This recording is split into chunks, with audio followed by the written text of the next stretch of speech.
ত্রিপুরায় বিভিন্ন রাজনৈতিক দল ইতিহাস মোছার জন্য প্রতিযোগিতা শুরু করেছে। আগরতলা টাউন হলে নাম পরিবর্তনে মুখ্যমন্ত্রী ডাক্তার মানিক সাহার ঘোষণা তীব্র বিরোধিতা করে এমনটাই বললেন সরকারের শরিক তিপ্রামথার নেতৃত্ব তথা বিধায়ক রঞ্জিত দেববর্মা। সোমবার অবৈধ অনুপ্রবেশ বিষয়ে আয়োজিত একটি অরাজনৈতিক র্যালিতে রাজ্যের অন্যত্রে একটি বিশাল হল করে তাঁর নাম ডাক্তার শ্যামাপ্রসাদ মুখার্জির নামে নামাঙ্কিত করার জন্য রাজ্য সরকারকে পরামর্শ দিলেন মথা নেতৃত্ব। ডক্টর শ্যামাপ্রসাদ মুখার্জির জন্ম শতবার্ষিকী, আমি বিরোধিতা করব না।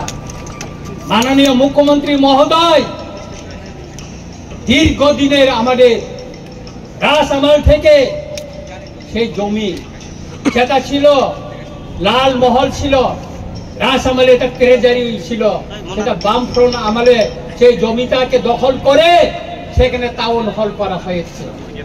আমরা বিরোধিতা করিনি, টাউন হল থাকুক, আমরা বিরোধিতা করিনি। কিন্তু গতকাল মাননীয় মুখ্যমন্ত্রী মহোদয় এই টাউন হলকে ডক্টর শ্যামাপ্রসাদ মুখার্জির নামে নামকরণ করার জন্য উনি ঘোষণা দিয়েছেন। আমি এর তীব্র প্রতিবাদ জানাই। কেন আমি প্রতিবাদ জানাই?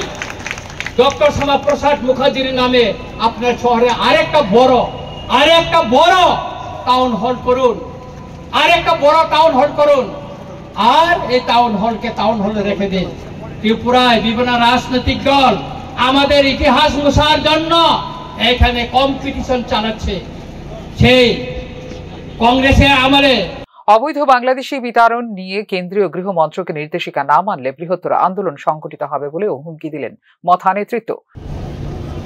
কেন্দ্র সরকারকে বলতে চাই, রাজ্য সরকারকেও বলতে চাই, মিনিস্ট্রি অফ হোম অ্যাফেয়ার্স থেকে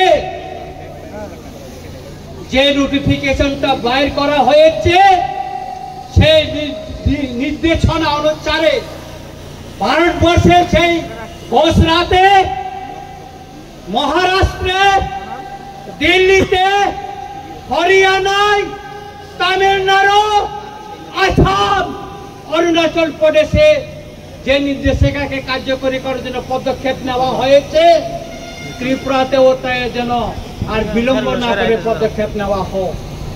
নতুবা আগামী দিন এই নির্দেশিকাকে কার্যকরী করার জন্য যা আন্দোলন করার প্রয়োজন, যত কঠোর আন্দোলন করার প্রয়োজন, সেই আন্দোলন আমরা করব।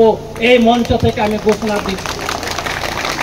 আমি সবাইকে বলতে চাই, আজকে মিডিয়া এবং সারা ত্রিপুরা সব অংশের জনগণের সামনে বলতে চাই, এই আন্দোলন থেকে আমরা ছেড়ে পালিয়ে যাব না। আমি রঞ্জিত দেববর্মা বলছি। সোমবার রবীন্দ্র শতবার্ষিকী ভবনের সামনে সভার মাধ্যমে সূচনা হয় এই অরাজনৈতিক র্যালির। পরবর্তী সময়ে এই র্যালি পরিক্রমা করে শহরের বিভিন্ন পথ। Bureau report, news now.